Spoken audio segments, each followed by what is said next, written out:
सालों पहले फारस देश में अली बाबा और कासिम नाम के दो भाई रहते थे। पिता की मृत्यु के बाद से दोनों भाई मिलकर अपने पिता का व्यापार संभालते थे। बड़ा भाई कासिम बहुत लालची था।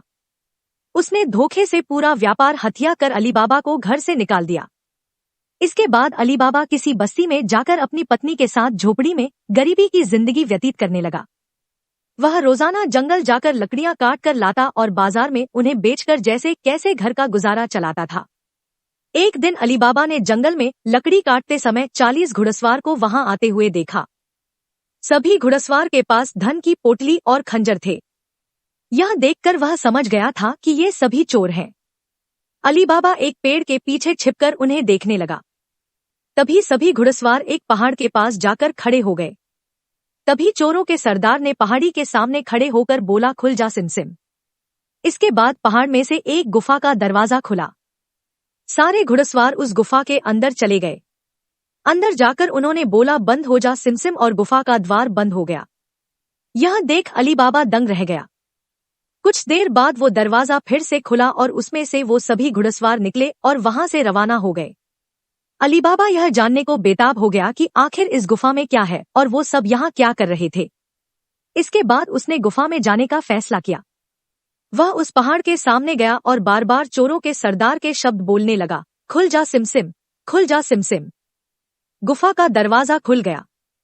अली बाबा गुफा के अंदर गया और उसने देखा कि वहां सोने की गिन्नियां, अशर्फियां, गहने आदि रखे थे। चारों तरफ खजाना ही खजाना था। यह सब देखकर उसकी खुशी का ठिकाना नहीं था। उसे मालूम हो गया था कि वो चोर सारा चोरी का सामान यहाँ आकर छुपाते हैं। अली बाबा ने वहां से एक पोटली में सोने की अशर्फियां भरी और घर चला आया। घर जाकर अली बाबा ने इस पूरे किस्से के बारे में अपनी पत्नी को बताया। एक साथ इतनी सारी अशर्फियां देखकर उसकी पत्नी हैरान रह गई और अशर्फियों को गिनने बैठ गई। तभी अली बाबा ने बोला कि ये इतनी अशर्फियां हैं कि इन्हें गिनते गिनते रात हो जाएगी। मैं गड्ढा खोदकर इन्हें छुपा देता हूँ, जिससे किसी को भी हम पर शक न हो। अली बाबा की पत्नी बोली, मैं इनकी गिनती नहीं कर सकती हूँ, लेकिन अंदाजे के लिए इन्हें तोल तो सकती हूँ।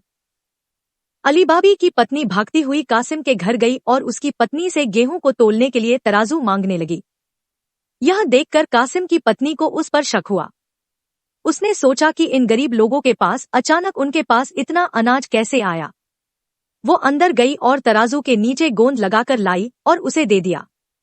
रात को अली बाबा की बीवी ने सारी अशर्फियों को तोला और तड़के सुबह उनका तराजू लौटा आई।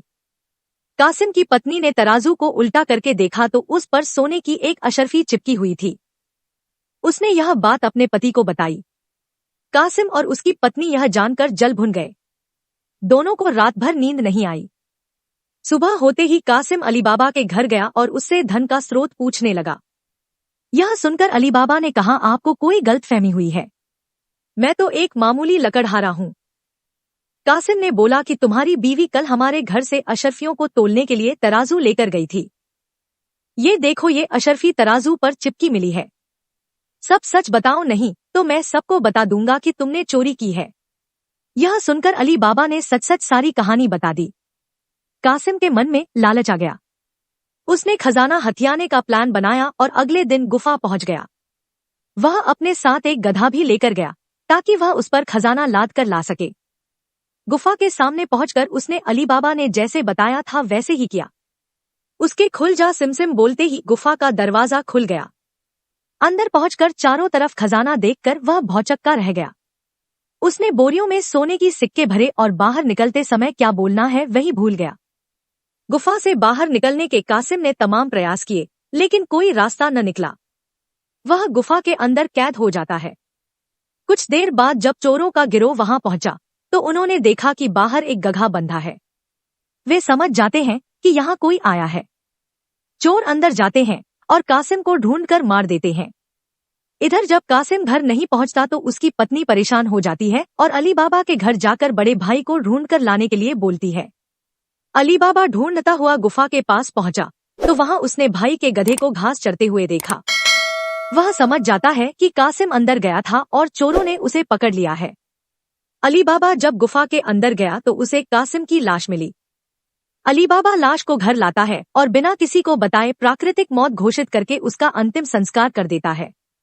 कासिम की पत्नी के कहने पर अली बाबा और उसकी पत्नी कासिम का व्यापार संभालने लगते हैं और उसके साथ रहने लगते हैं। वहीं जब चोर गुफा में आते हैं और कासिम की लाश नहीं देखते तो समझ जाते हैं कि खजाने का राज किसी और को भी पता है। वह गांव में जाकर पता लगाते हैं कि कुछ दिनों में किसके घर में मौत हुई है। चोरों को अली बाबा का घर मिल जाता है। चोर ने उसके घर के बाहर क्रॉस का निशान लगा दिया, जिससे रात के समय उन्हें उसका घर समझने में आसानी हो। वहीं अली बाबा ने जब अपने घर के बाहर क्रॉस का निशान देखा तो वह समझ गया कि चोरों ने घर का पता लगा लिया है। उसने वैसा ही निशान सबके घर के बाहर लगा दिया। रात में जब चोर आए तो सबके घर पर वैसा निशान बना देखकर दुविधा में पड़ गए और वापस चले गए। चोरों का सरदार चुप चुप बैठने वालों में से नहीं था। उसने उस मोहल्ले में अपने आदमी को भेजकर यह पता लगवाया कि हाल फिलहाल में कौन शख्स वहां अमीर हुआ है। इससे उसे अली बाबा के बारे में पता चला। उसने उसका घर अच्छे से पहचाना और रात के समय में तेल व्यापारी बनकर उसके घर पहुंचा। वह अपने साथ तेल के 40 पीपों को लेकर गया, जिसमें 39 में चोर और एक पीपा में तेल था। उसने सोचा कि रात में जब सब सो जाएंगे तो वो सब मिलकर अली बाबा को मार देंगे। उसने अली बाबा से दोस्ती की और रात को उसके घर पर ठहरने की इजाजत मांगी। अली बाबा ने उसको खाना खिलाया और रात को रुकने की इजाजत दे दी। अली बाबा की पत्नी को तेल के व्यापारी पर शक हुआ। उसने सारे पीपों को खटखटा कर देखा और वह समझ गई कि एक पीपा में तेल है और बाकी में आदमी है। उसने तभी एक तरकीब निकाली। उसने तेल वाले पीपे से तेल निकाला और गर्म कर बाकी पीपों में डाल दिया। सारे चोरों की मौत हो गई।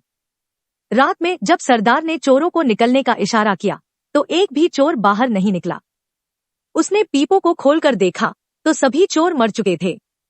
यह देखकर वह इतना डर गया कि अपनी जान को बचाने के लिए वह तुरंत वहां से भाग गया। सुबह अली बाबा की पत्नी ने ये सारी बात अली बाबा को बताई, जिसे जानकर वह बहुत खुश हुआ। अब उन 40 चोरों के सारे खजाने का अकेला मालिक अली बाबा था। वह देश का सबसे अमीर शख्स बन गया था और खुशी खुशी अपनी बीवी बच्चों के साथ रहने लगा। कहानी से सीख: लालच मनुष्य का दुश्मन है। लालच करने से सब काम खराब हो जाते हैं। इसलिए कभी भी लालच नहीं करना चाहिए।